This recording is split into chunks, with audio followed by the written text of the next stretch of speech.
کہ مسلمانوں کے اندر عبادات کی کمی نہیں ہے، مسلمانوں کے اندر معاملات کی کمی ہے، اور یہ معاملات کی کمی سب سے زیادہ جو کمی ہے وہ اخلاق کی ہے، وہ کردار کی ہے۔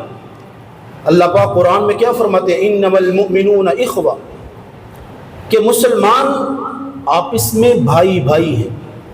یہ بھائی چارہ، یہ اخوت کا دار و مدار ایمان پر ہے، عصبیت پہ نہیں ہے، یہ یاد رکھنا۔ عصبیت کا مطلب کیا ہے؟ عصبیت کا مطلب ہے قبیلہ، عصبیت کا مطلب ہے رشتہ داری، عصبیت کا مطلب ہے یاری دوستی، عصبیت کا مطلب ہے تعلق داری۔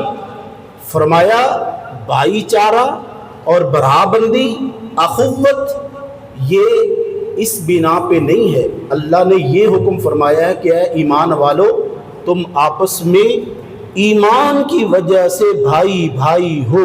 میرے حضور نے کیا فرمایا؟ مسلمان کا جسد واحد، مسلمان ایک جسم کی مانند ہے۔ اگر اس کی ایک انگلی کو تکلیف ہو، اس کے پورے جسم کو تکلیف ہوتی ہے نا جی۔ کان میں پھنسی ہو، آنکھ بند نہیں ہوتی، بھئی آنکھ تو ٹھیک ہے۔ اگر آنکھ خراب ہو تو ٹانگوں میں درد ہے، ٹانگیں تو ٹھیک ہیں، نہیں۔ کا جسد واحد، مسلمان ایک جسم کی مانند ہے، جیسے جسم کے اندر کسی ایک جگہ پہ تکلیف ہو